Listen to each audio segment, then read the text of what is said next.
Hello students, welcome to Tiwari academy. तो अब हम प्रश्नावली 1.2 आरंभ करते हैं। चलिए सबसे पहले प्रश्न को अब हम पढ़ लेते हैं। यहाँ पर आपको दिया हुआ है कि निम्नलिखित संख्याओं को अभाज्य गुणनखंडों के गुणनफल के रूप में व्यक्त कीजिए। तो देखिए यहाँ पर आपको बोला गया है सबसे पहले तो आपको अभाज्य गुणनखंड ही पता हो जाए तभी तो आप गुणनफल में लिख पाएंगे। तो देखिए आपने यहाँ पर देखा कि आपको यहाँ पर 5 भाग दिए हुए हैं और आपको सभी पांचों भागों को अभाज्य गुणनखंडों के गुणनफल के रूप में लिखना है। तो सबसे पहले तो आपके पास 140 दिया हुआ है। तो देखिए यहां से 140 के सबसे पहले आप अभाज्य गुणनखंड निकालेंगे। तो आप देखते हैं कि अभाज्य गुणनखंडों से इनको सबसे पहले आप भाग देते थे। अभाज्य संख्या सबसे पहली 2 होती है, तो आप देखिए 2 से भाग देंगे। अगर 2 से भाग नहीं जा रहा है तो आप 3 से भाग देंगे। इस तरीके से आप 5 से देंगे, फिर आपके पास अभाज्य संख्या 7 आएगी। इस तरीके से आप भाग देते हैं। तो देखिए यहां पर हम 2 से भाग दे सकते हैं, तो ये आपके पास 70 बचेगा। इस तरीके से 2 से आप यहां पर भाग देंगे तो ये आपके पास 35 आ गया। अब देखिए 2 से भाग यहां पर नहीं जा सकता क्योंकि यहां पर 5 आ गया। फिर आपने देखा क्या 3 से भाग जाएगा, तो देखिए 3 और 5 ये 8 आया। तो इनका जो योगफल है वो तो 3 से विभाजित नहीं है, अर्थात 3 से भी आप भाग नहीं सकते। तो अगली अभाज्य संख्या आपके पास 5 आएगी, तो आपने उससे भाग दिया तो 7 आ जाएगा, और फिर आप 7 से भाग देंगे तो आपके पास 1 आ जाएगा। अर्थात आपने सीखा कि 140 को आप देखिए यही आपके पास अभाज्य गुणनखंड आए, और अगर आप इनका गुणनखंड कर दोगे या गुणनफल कर दोगे तो आपके पास 140 ही आ जाएगा। तो इस तरीके से 140 आ गया 2 गुणा 2 गुणा 5 गुणा 7, या आप इसे लिख सकते हो 2 का स्क्वायर गुणा 5 गुणा 7 के बराबर। तो इस तरीके से आपका पहला भाग हल हो जाएगा। चलिए अब हम दूसरे भाग पर बढ़ लेते हैं। दूसरे भाग में आपको जो संख्या दी हुई है वो है 156। तो देखिए 156 के आप अभाज्य गुणनखंड निकालेंगे सबसे पहले, तो ये देखिए 2 आ जाएगा। अब यहां से आपको पता लगा ये 7 बार जाएगा, ये 78 आ गया बेसिकली। यहां से 2 से दोबारा आप भाग दे सकते हैं तो ये 39 बार चला जाएगा। इस तरीके से अब आप देखिए 3 से भाग दे सकते हैं क्योंकि 3 और 9 12 आया, तो ये 3 से विभाजित है, तो 3 से अगर आप भाग दोगे ये 13 आ गया। अब आप देख रहे हो 13 का भाग ना तो 3 से जा सकता है, ना 5 से, ना 7 से, ना ही 11 से, तो अगला संख्या 13 ही आ गई, तो यहां से ही 1 आ गया। इस तरीके से अब आपको देखिए 156 बराबर, अब आप इनका गुणनफल करके लिख दोगे तो ये आ जाएगा 2 गुणा 2 गुणा 3 गुणा 13, या फिर आप लिख सकते हो 156 बराबर, इसे तो आप 2 का स्क्वायर करके लिख सकते हो, गुणा 3 गुणा 13। तो इस तरीके से आपने 156 को भी अभाज्य गुणनखंडों के गुणनफल के रूप में लिख दिया है। यहां पर इस बात को आप ध्यान रखें, अगर आप ये वाला आंसर लिखते जैसे 140 का, तब भी आपके पास बिल्कुल सही आंसर है। इसी तरीके से अगर आप ये वाला आंसर यहां पर लिख देते हो तब भी वो आपके पास सही आंसर है, क्योंकि इस आंसर में हमने बस 2 का स्क्वायर करके लिख दिया, इसको थोड़ा सा सरल कर दिया है, अदरवाइज और भी कोई अंतर इसमें नहीं है। तो आप इनमें से कोई सी भी आंसर लिख सकते हैं। चलिए अब हम तीसरे भाग पर बढ़ देते हैं। तीसरे भाग में जो आपको संख्या दी हुई है वो है 3825। तो देखिए सबसे पहले आप देखेंगे क्या 2 से भाग इसमें जाएगा, तो आपको समझ में आएगा कि नहीं जाएगा, क्योंकि यहां पर इकाई का अंक सम नहीं है। तो अब आप 3 से भाग देखेंगे, तो ये देखिए 3 से भाग इसमें जा रहा है, तो ये आपके पास आ जाएगा 1 2 7 5। फिर आप देखेंगे क्या 3 से दोबारा भाग जाएगा, तो बिल्कुल जाएगा, तो आपके पास आ गया 4 2 5। अब यहां पर देखिए 3 से भाग नहीं जाएगा, तो 5 से भाग देखेंगे अब, तो ये आपके पास 85 आ जाएगा। इसी तरीके से आप 5 से दोबारा भाग देंगे तो 17 आ गया, और 17 चूंकि खुद अभाज्य संख्या है तो 17 से ही आप भाग देना पड़ेगा, तो ये आपके पास 1 आ जाएगा। इसका मतलब जो आपके पास 3825 जो संख्या थी उसको आप लिख सकते हो 3 गुणा 3 गुणा 5 गुणा 5 गुणा 17। तो देखिए आपने 3825 को लिख दिया। अब या तो आप यही आंसर लिख देंगे, अगर आप थोड़ा सा इसको सरल करना चाहते हैं तो आप लिख सकते हो 3825 बराबर, देखिए ये 3 की घात 2 आ गया, इंटू ये भी देखिए 5 की घात 2 आ जाएगा, और 17। तो इस तरीके से आप कोई सा भी आंसर दे सकते थे। तो देखिए आपने 3 भाग तो इसके हल कर दिए। चलिए चौथे भाग पर हम चलते हैं, तो अलग से अब इसको हम हल कर देते हैं। यहां पर चौथे भाग में जो आपको संख्या दी हुई है वो है आपके पास 5005। तो अभी आप देखो 5005 से आप अभाज्य गुणनखंड निकालोगे इसके, तो देखो ये ना तो 2 से कैंसिल होगा, अर्थात 2 से विभाजित नहीं होगा, ना ही 3 से होगा, तो ये 5 से करोगे आप, तो ये 10 0 1 आ जाएगा। फिर आप देख रहे हैं कि ये 7 से आपके पास विभाजित आ जाएगा। तो देखिए 7 का से अगर आप इसमें भाग दोगे तो आपके पास एक बार जाएगा 28 और ये 3, तो 143 आ गया। फिर आपको 11 से विभाजित करना पड़ेगा क्योंकि किसी से भी विभाजित नहीं होगा, ना तो 2 से, ना 3 से, ना 5 से, ना ही 7 से। तो 11 से अगर आप विभाजित करोगे तो आपके पास 13 आ जाएगा, और चूंकि 13 एक खुद अभाज्य संख्या है अर्थात 13 से ही आपको भाग देना पड़ेगा। तो इस तरीके से आपके पास जो 5005 आ जाएगा, अगर आपको इसको अभाज्य गुणनखंडों के गुणनफल के रूप में लिखना है तो आप लिख दोगे 5 गुणा 7 गुणा 11 गुणा 13 के बराबर। तो इस तरीके से आपका ये चौथा भाग भी हल हो जाएगा। चलिए अब हम अगले भाग पर बढ़ते हैं, भाग संख्या 5 पर। भाग संख्या 5 में आपको जो नंबर दिया हुआ था वो था 7429। तो अभी आप ये देखो कि 7429 को यदि आप भाग दोगे तो देखिए ये 2 से भी विभाजित नहीं हो रहा, 3 से देखेंगे तो 3 से भी विभाजित नहीं हो रहा, ना ही ये 5 से विभाजित हो रहा है। आप एक बार 7 से विभाजित करके देखेंगे तो ये आपको पता लगेगा कि 7 से विभाजित भी नहीं हो रहा। फिर आप 11 से विभाजित करके देखेंगे तो 11 से भी नहीं है, ना ही 13 से होगा। अब आप उसके बाद अभाज्य संख्या 17 आती है, तो आप 17 से विभाजित करके देखो, ये आपके पास आ जाएगा 17 चौका 68, यहाँ पर 62 आया। तो यहाँ से देखिए 17 तिया 51, 119 आया, तो 17 सत्ते 119 आ गया, तो 437 आया। अब आपको देखना है कि देखिए 17 के बाद अगला ही कोई नंबर लेना है या 17 से एक बार आप और चेक कर लें। तो अगर आप 17 से इसमें भाग देंगे तो ये भाग नहीं जाएगा, तो अब आपको अगला अभाज्य संख्या अर्थात 19 से देखना पड़ेगा। तो 19 से यदि आप इसमें भाग देंगे तो देखिए 19 दूनी 38, 19 से 57, और चूंकि 23 तो स्वयं एक अभाज्य संख्या है अर्थात 23 करना ही पड़ेगा यहाँ पर आपको, तो ये आपके पास 1 आ जाएगा। तो इस तरीके से आप 7429 को अगर आप अभाज्य गुणनखंडों के गुणनफल के रूप में लिखेंगे तो आप लिख सकते हैं 17 गुणा 19 गुणा 23। तो देखिए ये आपका बेसिकली 5वें भाग का उत्तर भी आ जाएगा। चलिए अब हम अगले प्रश्न पर बढ़ते हैं। ये तो हमने पहले प्रश्न के 5वां भाग हल कर लिए। प्रश्न संख्या 2 में देखते हैं। प्रश्न संख्या 2 में आपको दिया हुआ है कि पूर्णांकों के निम्नलिखित युग्मों के एचसीएफ और एलसीएम ज्ञात करो तथा इसकी जांच कीजिए कि दो संख्याओं का गुणनफल बराबर एचसीएफ गुणा एलसीएम होगा। तो देखिए सबसे पहले तो हमें एचसीएफ और एलसीएम निकालना है और हमें इसकी जांच करनी है। तो देखिए सबसे पहला भाग देखते हैं। पहले भाग में आपको 26 और 91 दिया हुआ है। तो 26 और 91 के आप सबसे पहले तो गुणनखंड लिख लो एक बार। तो आप देख रहे हो 26 को आप लिख सकते हो 2 गुणा 13। अब छात्रों को यह दिक्कत आ सकती है कि हमने कैसे एक लाइन में लिख दिया, तो कोई बात नहीं, अगर आप नहीं लिख सकते हैं एक लाइन में तो आप 26 के ऐसे इस तरीके से आसान से तरीके से गुणनखंड निकालेंगे। तो देखिए 2 आ जाएगा यहाँ 13, फिर आपको 13 से भाग देना पड़ेगा। तो आपने देखा 26 को 2 गुणा 13 लिख दिया। इसी तरीके से 91 के आप निकालोगे। अगर आप जल्दी से कर सकते हैं एक लाइन में तो आप करें, अदरवाइज आप धीरे धीरे करके 91 के अभाज्य गुणनखंड निकालोगे। तो देखो ये 3 से नहीं जाएगा, तो देखिए ये आपके पास आ जाएगा 7 से जाएगा, क्योंकि 5 से भी नहीं जाएगा। तो देखिए 7 से ये 13 बार हो जाएगा और 13 से ये एक बार चला जाएगा। तो यहां से आपने देखा 91, आपके पास ये हो जाएगा 7 गुणा 13। अब देखिए आपको तो एलसीएम सबसे पहले निकालना है, अर्थात लोएस्ट कॉमन मल्टीपल, या आप हिंदी में बोलते हैं लघुत्तम समापवर्ती। तो अभी आप देखो आपके पास जो आ जाएगा, अब 13 देखो दोनों में आ रहा है तो आप एक ही बार काउंट करेंगे। तो 2 गुणा 7 गुणा 13, ये आपके पास एलसीएम आ जाएगा। तो इसी तरीके से अगर आप इसको हल करोगे तो देखिए ये आपके पास 14 गुणा 13 अर्थात 182 आ जाएगा। अगर आप एचसीएफ अर्थात हाईएस्ट कॉमन फैक्टर या हिंदी में महत्तम समापवर्ती निकालेंगे तो देखिए आपके पास महत्तम समापवर्ती अर्थात इन जो दोनों में कॉमन जो होगा वो आपको दिख रहा है 13 दिख रहा है, तो आपके पास एचसीएफ 13 आ जाएगा। तो आपने एलसीएम और एचसीएफ तो निकाल दिए। आपसे बोला भी गया था पहले भाग का आपको एचसीएफ एलसीएम निकालना है, सभी भागों के निकालने। आगे आपको बोला गया कि ये आपको वेरीफाई करना है अर्थात जांचना है कि दो संख्याओं का गुणनफल एचसीएफ गुणा एलसीएम होता है।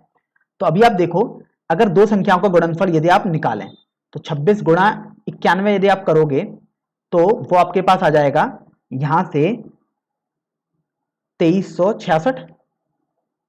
और अगर आप देखो एलसीएम इंटू एचसीएफ करो तो एलसीएम इंटू एचसीएफ यदि आप करोगे अर्थात 182 गुणा 13 करोगे आप तो देखिए ये आपके पास आ जाएगा 6 6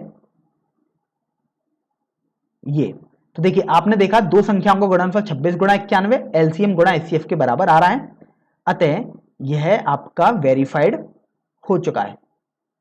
अब आपको यह ध्यान रखना है कि भले ही इस प्रश्न में आपको वैसे तो वेरीफाइड करने को बोल रखा है अर्थात जांचने को बोल रखा है, अदरवाइज आपको यह ध्यान भी रखना है कि हमेशा दो संख्याओं का गुणनफल उनके एचसीएफ गुणा एलसीएम के बराबर आता है। यह आपको फॉर्मूले की तरह भी याद रखना है। चलिए अब हम दूसरे भाग पर बढ़ लेते हैं। तो मैं यहां पर एक पृथक रेखा खींच देता हूं। तो देखिए दूसरे भाग में जो आपको संख्याएं दी हुई हैं वो हैं 510 और 92। 510 और 92 के सबसे पहले हम गुणनखंड निकालेंगे। तो चलिए 510 के सबसे पहले हम करते हैं गुणनखंड। तो देखो 510, अब आप गुणनखंड निकालोगे तो आप देख रहे हो 2 से भाग तो ये चला ही जाएगा आपके पास, तो यहां से आपके पास 255 आ जाएगा। फिर ये 3 से भाग जाएगा तो आपके पास देखिए ये 85 आ जाएगा। 5 से यदि आप भाग दोगे तो 17 आ जाएगा और इसी तरीके से 17 से भाग देना पड़ेगा तो 1 आ गया। तो अभी आप देखो 510 को आप लिख सकते हो 2 गुणा 3 गुणा 5 गुणा 17। चलिए अब हम 92 के गुणनखंड निकालेंगे। तो देखिए 92 के यदि आप गुणनखंड निकालोगे तो इसी तरीके से आप करते हैं। तो आप देखिए 2 से अगर आप भाग दोगे तो ये 46 बार चला जाएगा। 2 से आप दोबारा भाग दे सकते हैं क्योंकि इकाई का अंक देखिए सम है, तो ये आपके पास आ जाएगा 23 बार। और अगर आप 23 से भाग दोगे तो एक बार ये चला जाएगा क्योंकि 23 तो स्वयं ही एक अभाज्य संख्या है। तो यहां से आपने देखा 92 को आप लिख सकते हो 2 गुणा 2 गुणा 23। तो आपने देखिए दोनों गुणनखंड तो निकाल दिए। अब हम एलसीएम और एचसीएफ अलग अलग निकाल लेते हैं। तो देखिए एलसीएम होता था कि जो कॉमन आ रहे हैं उनको आपको एक ही बार लिखना है। तो देखिए 2 और 2 ये कॉमन है, इसको आप एक बार लिख दो। बाकी सब नंबरों में से कोई भी कॉमन नहीं आ रहा है तो उनको आप लिखते रहो। तो 3 गुणा 5 गुणा 17 लिख दिया। इसी तरीके से यहाँ 2 गुणा 23 बचा है तो ये आपने लिख दिया। देखिए अगर आप इनका गुणा करोगे, सॉरी अभी तो मैंने एलसीएम निकाल लिया, अगर आप एलसीएम को गुणा करना चाहते हो तो चलिए कर भी देते हैं। ये 2 गुणा 3 6 गुणा 5 30 आ जाएगा। 30 गुणा 17 आपके पास 510 आ जाएगा। और 510 गुणा 2 आपके पास 1020 गुणा 23 आएगा, अर्थात ये आपके पास हो जाएगा 23,460 के बराबर। अब हम एचसीएफ निकालते हैं अर्थात महत्तम समापवर्ती। इसका मतलब ये हुआ जो सबसे अधिक आ रहा होगा संख्या में गुणनखंड वो हम देखेंगे। तो आप देखिए जो कॉमन आ रहा है तो वो केवल 2 ही कॉमन दिखाई दिया, तो यहां से आपके पास जो एचसीएफ आएगा वो केवल 2 आ जाएगा। तो आप देखिए आपने दूसरे भाग के भी एचसीएफ और एलसीएम तो निकाल दिए। अब चूंकि आपको जांचना है तो देखो अगर दोनों संख्याओं का गुणनफल निकालेंगे तो 510 गुणा 92 ये आपके पास हो जाएगा 46,920। अगर आप अब एलसीएम गुणा एचसीएफ करोगे तो देखो ये लिखोगे आप 23,460 गुणा 2। तो अगर आप इनका गुणा करोगे तो देखिए 2 से गुणा करना है तो ये आपके पास आ जाएगा 46,920 के बराबर। तो आपने देखा कि दो संख्याओं का गुणनफल भी 46,920 आया है और एलसीएम गुणा एचसीएफ अगर आपने किया तो वो भी बराबर आया है। इस तरीके से आपका ये दूसरे भाग में जो संख्याएं थी वो भी वेरीफाइड हो चुकी हैं। चलिए अब हम तीसरे भाग पर चलते हैं। तीसरे भाग में आपको जो दो संख्याएं दी हुई हैं वो हैं 336 और 54। तो देखिए मैं इसको थोड़ा अलग से सॉल्व कर देता हूं। तो यहां पर आपको संख्याएं दी हुई हैं 336 और 54। तो देखिए सबसे पहले तो आप 336 के गुणनखंड निकालोगे। तो यहां पर मैं 336 के गुणनखंड निकालता हूं। तो देखिए आप 2 से भाग यदि दोगे तो आपके पास ये आ जाएगा 16 और यहां से 8 आ गया। फिर देखिए आप 2 से भाग दे सकते हैं तो ये आपके पास 84 आ जाएगा। 2 से आप दोबारा भाग देंगे तो आपके पास 42 आ जाएगा। आप 2 से तो दोबारा भाग दे सकते थे तो ये 21 आ गया। अब आप 2 से भाग नहीं दे सकते तो आप देख रहे हैं 3 से भाग इसमें जा सकता है तो ये 7 आ गया। और चूंकि 7 तो एक खुद अभाज्य संख्या है अर्थात वो तो केवल 7 से विभाजित होगी तो आपने यहां पर ये लिख दिया। इसका मतलब ये हुआ कि आप 336 को अगर गुणनखंडों के गुणनफल के रूप में लिखेंगे तो वो आपके पास आ जाएगा 2 गुणा 2 गुणा 2 गुणा 2 गुणा 3 गुणा 7 के बराबर।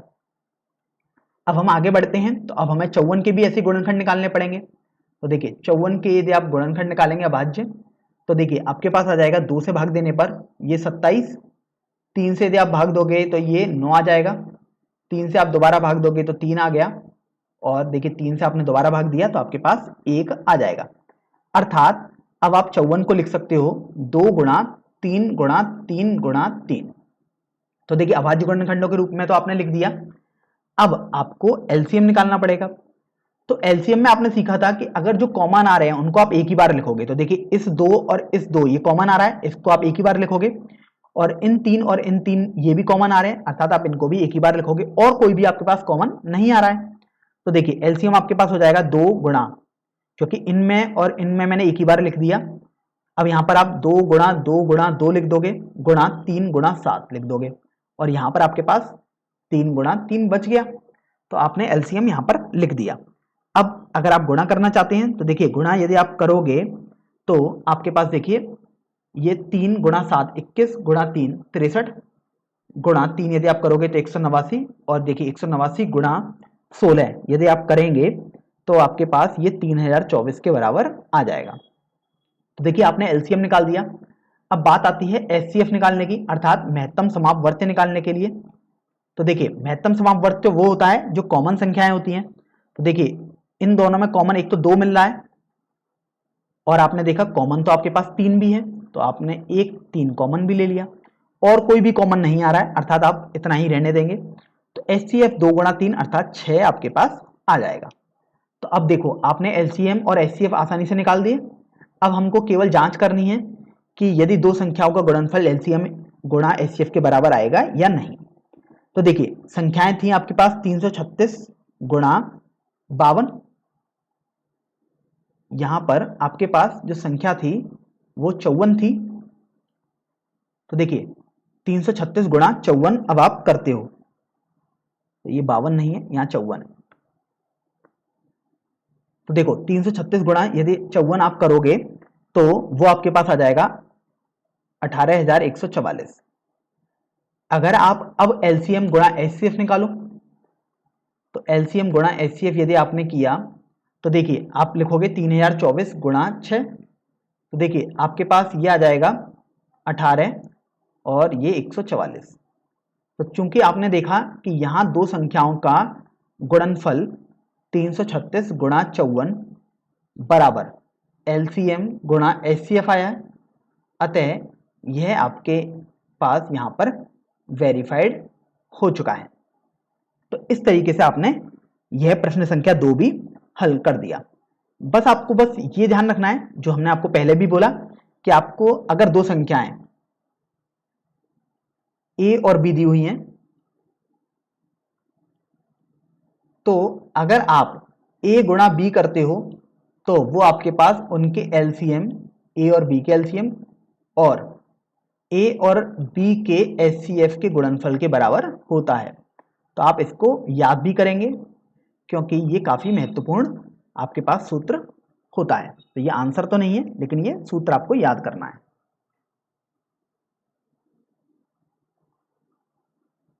तो अब हम प्रश्न संख्या 3 पर बढ़ते हैं। यहां पर आपको बोला गया है कि अभाज्य गुणनखंड विधि द्वारा निम्नलिखित पूर्णांकों के एलसीएम तथा एचसीएफ ज्ञात कीजिए। और आप देखिए आपके पास 3 भाग दिए हुए हैं और आपके पास तीनों भागों में 3-3 संख्याएं दी हुई हैं। तो अभी आप देखिए पहले भाग को अगर हम हल करें तो आपके पास यहां संख्या दी हुई है 12, 15 और 21। तो सबसे पहले तो अगर आप इनके अभाज्य गुणनखंड निकालेंगे, क्योंकि आपको तो बोला गया है अभाज्य गुणनखंड विधि द्वारा निकालने हैं आपको, तो देखिए 12 के यदि आप अभाज्य गुणनखंड निकालेंगे तो देखिए 2 से भाग देंगे तो 6 बार, 2 से भाग देंगे तो 3 बार, और 3 से भाग देंगे तो 1 बार आया। अर्थात आप 12 को लिख सकते हो 2 गुणा 2 गुणा 3 के बराबर। इसी तरीके से आप 15 के अभाज्य गुणनखंड निकालोगे तो देखो 15 के यदि आप अभाज्य गुणनखंड निकालोगे तो आपके पास 3 से भाग दोगे तो 5 बार, और 5 से भाग दोगे तो 1 बार जाएगा। तो ये 3 गुणा 5 आपने लिख दिया। और अब आप देखो आपको 21 के भी लिखने होंगे, तो इस तरीके से यदि आप 21 के लिखोगे तो 3 से भाग दोगे तो 7 बार, और 7 से भाग दोगे तो 1 बार गया, तो 21 ये आपके पास हो जाएगा 3 गुणा 7 के बराबर। तो देखिए आपने अभाज्य गुणनखंड तो सभी के लिख दिए, 12, 15 और 21 के। अब चूंकि आपको एलसीएम लिखना है, तो देखिए एलसीएम आपके पास होता था जो सभी का सम्मिलित हो, बस जो कॉमन आएगा उनको आप एक ही बार लिखोगे। तो देखा आपने 3 गुणा 3, और यहां पर जो 3 है, ये देखने में तो आपके पास 3 अलग अलग 3 है, लेकिन एलसीएम जब भी लिखते हैं तो आप इसको केवल एक ही बार काउंट करेंगे। और आप चूंकि देख रहे हैं इन तीनों में और भी कोई उभयनिष्ठ बचा ही नहीं, अर्थात अब जो बचे हुए हैं आप उनको लिख देंगे। तो 2 गुणा 2 बचा, यहाँ 5 और यहाँ 7 बचा है, तो यहां से आपने ये लिख दिया। अब देखिए अगर आप इसको सॉल्व करोगे तो देखो 7 गुणा 5 35, और यहां से 35 गुणा 6 210 गुणा 2 यदि आप करोगे तो आपके पास 420 आ जाएगा। तो इस तरीके से आपके पास इन तीनों पूर्णांकों का एलसीएम अर्थात लघुत्तम समापवर्ती 420 आ गया। अब हम एचसीएफ की बात कर लेते हैं। तो देखिए एचसीएफ तो वो होता है जो तीनों में उभयनिष्ठ हो, तो आपने देखा कि जो तीनों में उभयनिष्ठ तो आपके पास 3 दिखाई दे रहा है केवल। तो इस तरीके से आपके पास जो एचसीएफ अर्थात महत्तम समापवर्ती होगा वो 3 आ जाएगा। तो यहां से आपने देखा कैसे पहले भाग को हमने हल कर दिया है। चलिए अब हम दूसरे भाग पर बढ़ते हैं। तो देखिए दूसरे भाग में जो आपको संख्याएं दी हुई हैं वो हैं 17, 23 और 29। तो सबसे पहले आप 17 के गुणनखंड निकालोगे तो आपको मिलेगा, ये तो 17 एक अभाज्य संख्या है, तो आपने 17 एक बार जाएगा, तो आप इसको 17 बराबर 17 ही लिख सकते हो, या आप लिखना चाहो तो 17 गुणा 1 भी लिख सकते हो, अदरवाइज आप 17 ही लिखा रहने दो। इसी तरीके से आप देखिए 23 के भी देखोगे, तो यहां से आपने देखा कि 23 के यदि आप अभाज्य गुणनखंड निकालोगे तो आपको पता लगेगा 23 तो स्वयं एक अभाज्य संख्या है, तो ये 23 से ही भाग जाएगा, अर्थात 23 बराबर 23 लिख दिया। और इसी तरीके से 29, यहां पर आपने देखा कि 29 भी स्वयं एक अभाज्य संख्या ही है, तो ये 29 से ही कैंसिल होगा, तो ये 29 आ गया। तो यहां से सबसे पहले तो आप एचसीएफ निकालें, आप एलसीएम भी पहले निकाल सकते हैं, कोई ऐसा इश्यू नहीं है आपके पास।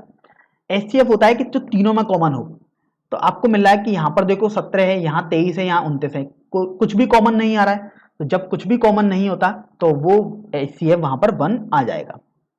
यहां पर कुछ छात्रों को ये कठिनाई हो सकती है कि जब कुछ भी कॉमन नहीं है तो 1 कैसे आ गया। तो देखिए इसको हम समझ लेते हैं। इस 17 को आप 17 गुणा 1 भी लिख सकते हो, यहाँ 23 गुणा 1 लिख सकते हो, यहाँ 29 गुणा 1 लिख सकते हो। अगर अब आप एचसीएफ निकालोगे तो आप देख रहे हो एक आपके पास कॉमन अर्थात उभयनिष्ठ आ रहा है, तो एचसीएफ आपके पास 1 ही आएगा।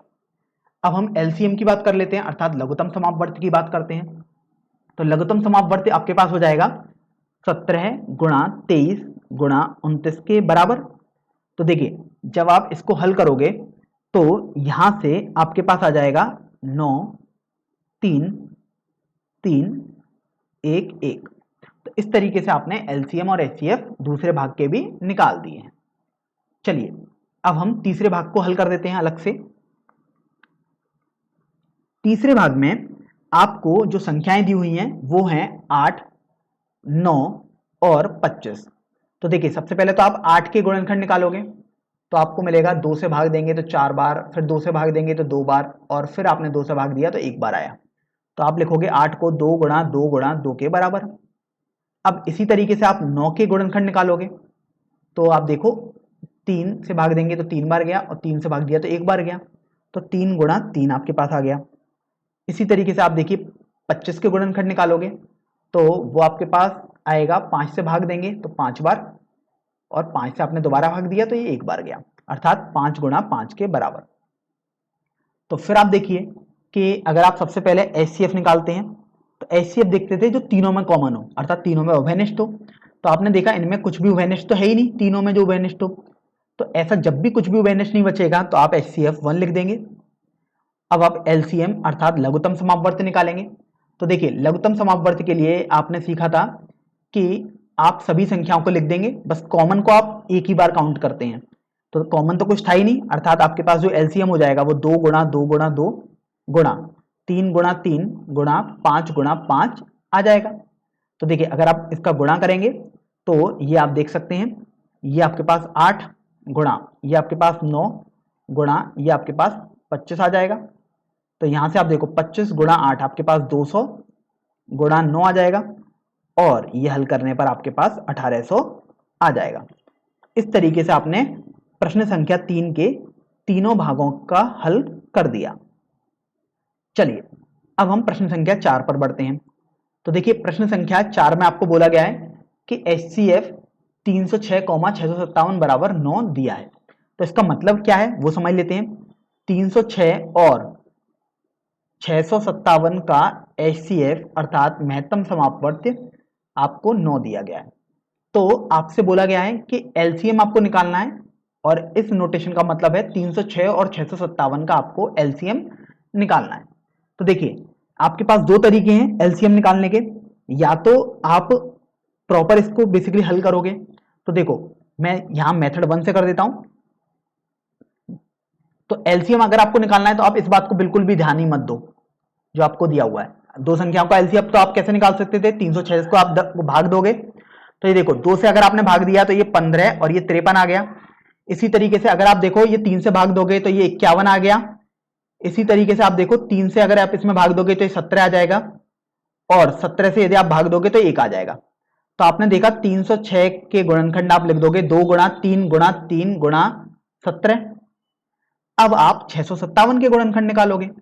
तो देखिए 657 के भी अब हम गुणनखंड निकालते हैं। तो देखो अब ये 3 से तो 2 से तो भाग जाने वाला है नहीं। तो अब आप देखो 3 से भाग दोगे तो ये 3 से ये 2 बार आ गया और ये 19 आ गया। फिर आप देखिए 3 से आप दोबारा भाग देंगे तो ये 73 आ जाएगा। इस तरीके से आपने देखा तो ये 73 से भाग दिया तो आपके पास 1 आ जाएगा। तो आप देख रहे हैं कि यहां पर 657 को आप लिख सकते हो 3 गुणा 3 गुणा 73। और अगर अब आपको LCM निकालना है तो देखिए LCM निकालने के लिए तो आपने सीखा था कि जो कॉमन आए, देखिए कॉमन 3 गुणा 3 आ रहा है तो आप इसको एक ही बार काउंट करें पहले तो, और जो बाकी बचे हैं अब आप उनको लिख दो। तो 2 गुणा 17 आपने यहां से लिख दिया और यहां से आप 73 लिख दोगे। तो देखिए अगर आप इनको हल करोगे अर्थात इनका यदि आप गुणनफल कर दोगे इन सबका तो ये 9 गुणा 2 18 आ जाएगा। 18 गुणा 17 यदि आप करोगे तो आपके पास 306 गुणा 73 आ गया। और यदि आप इनका भी गुणा करोगे तो ये देखिए आपके पास आ जाएगा 22,338। तो इस तरीके से आपके पास 306 और 657 का LCM 22,338 आ जाएगा। तो देखिए ये तो हमारे पास रहा पहला मेथड। अब हम दूसरे मेथड पर बढ़ लेते हैं कि दूसरा मेथड आखिर क्या है। तो देखिए जो हमने पहला मेथड लिया उसमें हमने बेसिकली कोई भी फॉर्मूला यूज ही नहीं किया। यहां पर तो हम प्रॉपर एक तरीके से चले हैं। लेकिन मेथड 2 में आप देखिए एक फॉर्मूले का यूज करेंगे और ये आपके पास तब बहुत ही आसान हो जाएगा। आपने सीखा था कि अगर दो संख्याएं आपके पास A और B दी हुई हैं तो अगर उनका गुणनफल करेंगे तो वो LCM गुणा HCF के बराबर आती हैं। तो आप देखो आपको यहां जो HCF दिया वो 306 और 657 का दिया है और LCM भी उन्हीं संख्याओं का पूछा गया है। अर्थात आपको दो संख्या समझ में आ गई 306 और 657। तो देखो LCM तो आपको निकालना है तो आपने LCM लिख दिया गुणा HCF देखिए आपको 9 दे दिया गया है यहां पर। तो इस तरीके से LCM आपके पास हो जाएगा 306 गुणा 657 बटे 9। तो आप देखिए आप इससे यदि भाग करोगे तो यहां से देखो ये 3 बार चला गया और ये 4 बार चला गया। तो LCM आपके पास हो जाएगा 34 गुणा 657 और यदि आप इसको हल करोगे तो ये आपके पास 22,338 आ जाएगा। तो इस तरीके से आपने मेथड 2 से भी LCM निकालना सीख लिया। कोशिश करें कि आपको ये फॉर्मूला याद हो, कंठस्थ हो। अगर आपको ये फॉर्मूला बिल्कुल ही कंठस्थ होगा तो आप देख सकते हैं आपने कितनी आसानी से LCM यहां पर निकाल दिया है।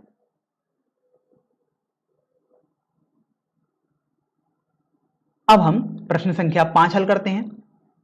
इस प्रश्न में आपको बोला गया है कि जांच कीजिए कि क्या किसी प्राकृतिक संख्या n के लिए संख्या 6 की घात n अंक 0 पर समाप्त हो सकती है। तो देखिए आपको इसकी जांच करनी है अर्थात आपको यह बताना है कि क्या ऐसा संभव है अथवा नहीं है। अब आप ये देखो कि यदि कोई भी संख्या का इकाई अंक 0 हो अर्थात अगर कोई भी संख्या 0 पर समाप्त हो तो वो संख्या के गुणनखंड 2 और 5 तो होने ही चाहिए। तो मैं यहां पर लिख सकता हूं यदि किसी संख्या का इकाई अंक 0 है तो वह 10 से विभाजित होगी।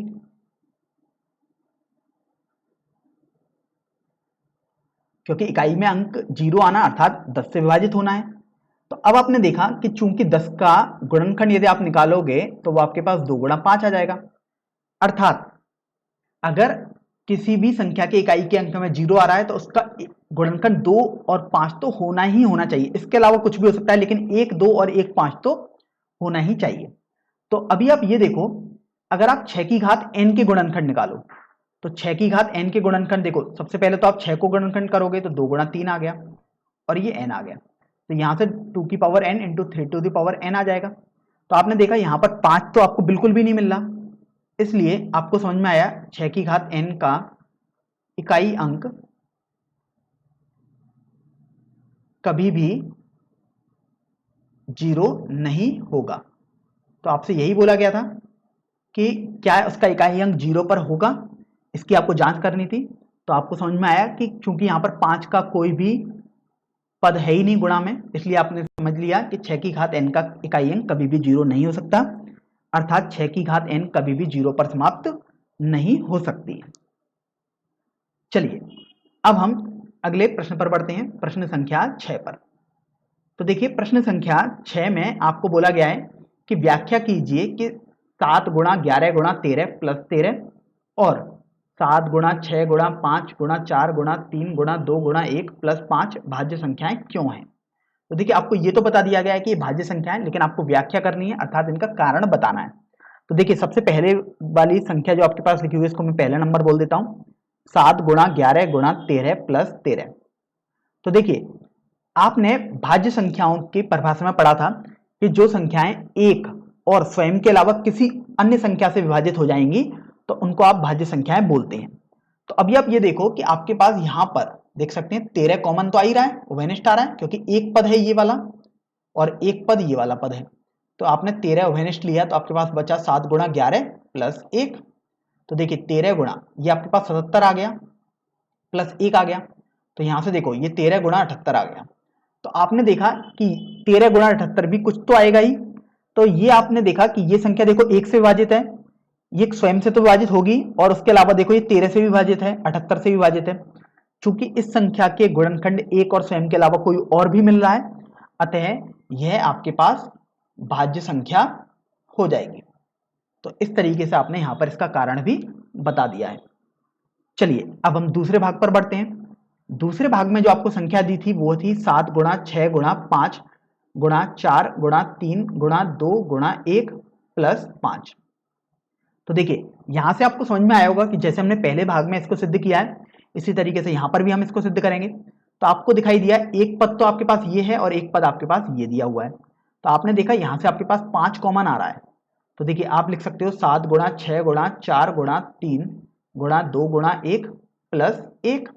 तो देखिए अगर आप इसको थोड़ा सरल करोगे तो ये आपके पास आ जाएगा, यहां से 7 गुणा 6 आपके पास 42 आ गया, 42 गुणा 4 यदि आप करोगे तो 168 आ गया और 168 गुणा 6 यदि आप करोगे तो आपके पास 1008 आ जाएगा प्लस 1 आ गया।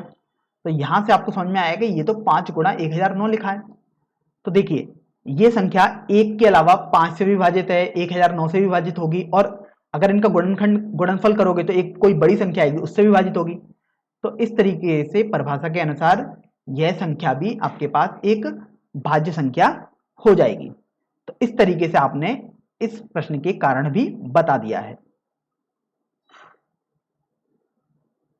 तो अब हम प्रश्नावली 1.2 का सबसे अंतिम प्रश्न अर्थात प्रश्न संख्या 7 हल करते हैं।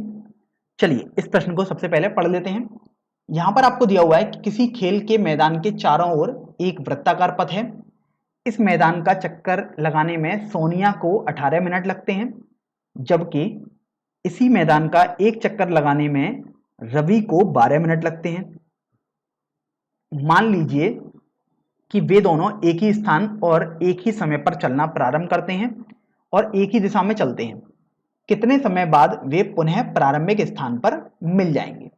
तो देखिए सबसे पहले इस प्रश्न को हम थोड़ा लैंग्वेज से समझ लेते हैं क्योंकि ऐसे प्रश्नों में छात्रों को थोड़ा कठिनाई होती है।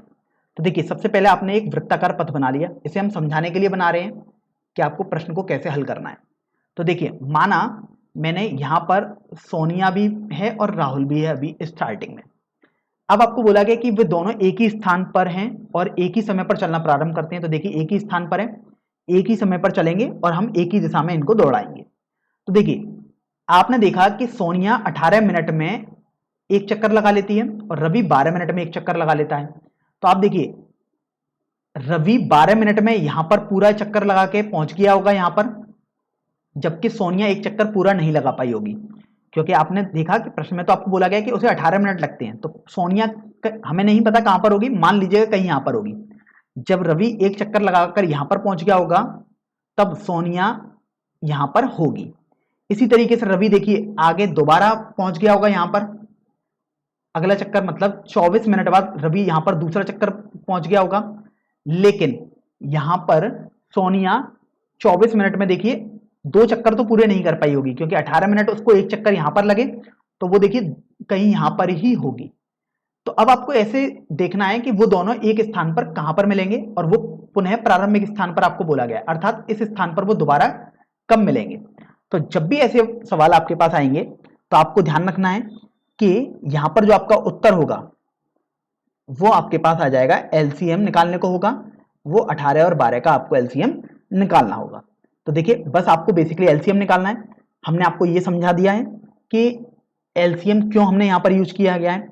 तो देखिए, सबसे पहले आप 18 के गुणनखंड लिखेंगे। तो 18 को यदि आप ऐसे करोगे सॉल्व, तो 2 ये 9 आ गया, 3 से 3 बार विभाजित और फिर दोबारा 3 से विभाजित किया, तो ये 2 गुणा 3 आ गया।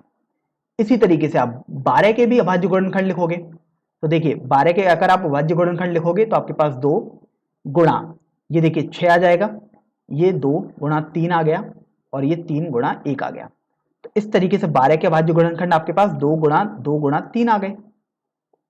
अब चूंकि आपको तो एलसीएम निकालना है और वही आपका उत्तर हो जाएगा। तो देखिए, एलसीएम निकालने के लिए सबसे पहले आप देखो ये 2 कॉमन आ रहा है दोनों में, और इसी तरीके से देखो 1 3 दोनों में कॉमन आ रहा है, अर्थात जो कॉमन आ रहा है उसको आप एक ही बार काउंट करें। और आप देखिए आपके पास जो बचा है वो है 3, और यहां पर आप देखिए आपके पास 2 बचा है। तो आप इसको हल करोगे तो देखो ये 6 गुणा 6 हो गया, तो यहां से 36 आ गया। इसका अर्थ ये हुआ कि 36 मिनट बाद वे दोनों प्रारंभिक स्थान पर मिल जाएंगे।